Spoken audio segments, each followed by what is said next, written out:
Hello అందరికీ welcome to our channel. నేను మీ కోట ప్రవళిక.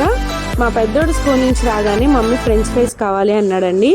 ఇంట్లో పొటాటోస్ కూడా అవైలబుల్లో ఉన్నాయి అని చెప్పి నేనైతే చేస్తాను. మా ఇద్దరు పిల్లలకి కలిపి నేను 3 పొటాటోస్ అయితే తీసుకున్నానండి. ఇలా పొడవుగా ఉన్న పొటాటోస్ని తీసుకోండి. ఇలా 3 పొటాటోస్ని తీసుకొని చక్కగా పీల్ తీసేసుకుంటున్నాను. ఇలా పీల్ తీసేసుకొని ఈ మూడింటిని సాల్ట్ వాటర్లో నానబెట్టుకోవాలి. ఒక గిన్నె తీసుకొని దాంట్లోకి కల్లుప్పు వేసి ఉంచుకోండి. ఆ కల్లుప్పు వేసిన వాటర్లోకి ఈ పొటాటోస్ని యాడ్ చేసుకోవాలి. ఇలా యాడ్ చేసుకుంటూ మూలంగా కలర్ చేంజ్ అవ్వకుండా ఫ్రెష్గా అనేవి ఉంటాయి అన్నమాట. చక్కగా గట్టిగా కూడా ఉంటాయి, మెత్తబడవు పొటాటో అనేది. ఇలా నానబెట్టుకొని పక్కన పెట్టేసుకోండి. ఇప్పుడు చాపింగ్ బోర్డ్ ఒకటి తీసుకొని నేను చూపించిన విధంగా పీసెస్గా కట్ చేసుకోవాలి. ముందుగా ఒక పొటాటోని 2 భాగాలుగా కట్ చేసి ఒక భాగాన్ని 3 స్లైస్లా కట్ చేసుకోండి. మరీ పల్చగా ఉండకూడదు, మరీ మందంగా ఉండకూడదు, మీడియంగా ఉండాలి. నేను చూపించిన విధంగా కట్ చేసుకోండి. ఇప్పుడు దీన్ని పొడవుగా కట్ చేసుకోవాలి ఫ్రెంచ్ ఫ్రైస్ షేప్లో. ఇలా కట్ చేసుకుంటే ఫ్రెంచ్ ఫ్రైస్ షేప్ అనేది వచ్చేస్తుందండి.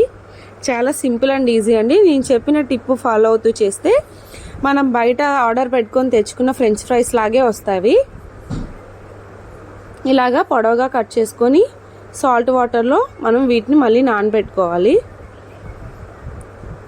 నేనైతే సాల్ట్ వాటర్లో వేసేస్తున్నాను. ఇలా మిగతా అన్నీ కూడా కట్ చేసుకుందాం. నేను చూపించిన విధంగా కట్ చేసుకోండి. మరీ మందంగా ఉండకూడదు, మరీ పల్చగా ఉండకూడదు. వీటిని పొడవుగా కట్ చేసేసుకుందాం. ఇది నేను 4th టైం అనుకుంటా అండి ఫ్రెంచ్ ఫ్రైస్ చేయటం. ఫస్ట్ 2 టైమ్స్ అసలు నాకు రాలేదన్నమాట. మెత్తగా అయిపోవటం, లేదంటే ఆయిల్ ఎక్కువ పీల్ చేసుకుంటాం, అలా అయిపోయింది. కానీ 4వసారికి మటుకి పర్ఫెక్ట్గా వచ్చాయి.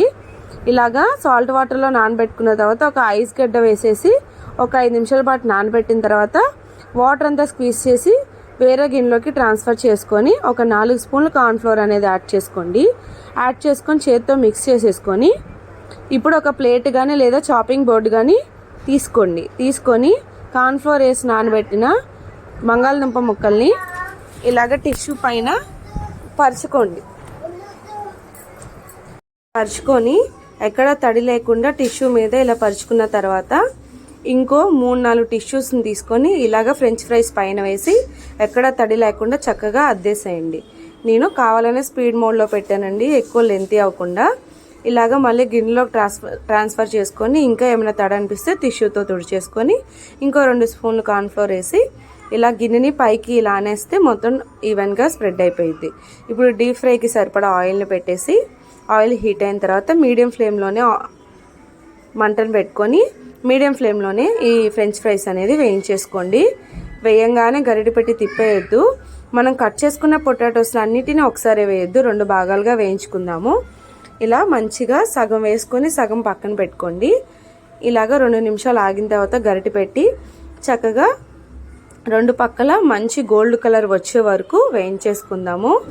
అంతేనండి, ఎంతో simple and tasty French fries అయితే రెడీ అయిపోతున్నాయి. చాలా ఈజీ అండి. కానీ కొంచెం జాగ్రత్తగా నేను చెప్పిన టిప్ ఫాలో అయితే మంచి బయట కొన్న ఫ్రెంచ్ ఫ్రైస్ లాగే ఇంట్లో హైజీనిక్గా అయితే తయారు చేసేసుకోవచ్చు. ఎగ్జాక్ట్గా 4.5 మినిట్స్కి అయితే ఇలా ఫ్రెంచ్ ఫ్రైస్ అనేవి రెడీ అయిపోయాయి.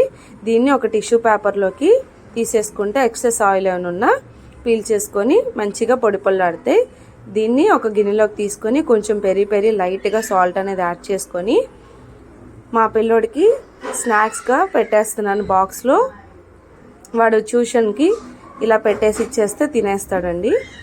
అంతేనండి, ఎంతో ఎమ్మీ టేస్టీ ఫ్రెంచ్ ఫ్రైస్ అయితే రెడీ అయిపోయాయి. ఇప్పుడు ఇంకొన్ని మా చిన్నోడికి అయితే ఇచ్చేస్తున్నాను. వాడు ఆల్రెడీ మమ్మీ అని రెడీగా ఉన్నాడు. ఇదిగోండి వాడికి ఇచ్చేసాను. చూసారా, అచ్చం బయట కొన్న వాటికి మళ్ళీ వచ్చాయి కలరు అది. అంతేనండి, ఎంతో simple and tasty French fries అయితే రెడీ అయిపోయినాయి. మళ్ళీ నెక్స్ట్ వీడియోలో కలుద్దాం. అప్పటి వరకు మన ఛానల్ని చూస్తూనే ఉండండి. సబ్స్క్రైబ్ చేసుకోండి, షేర్ చేయండి, లైక్ చేయండి, కామెంట్ చేయండి. మళ్ళీ నెక్స్ట్ వీడియోలో కలుద్దాం. బాయ్.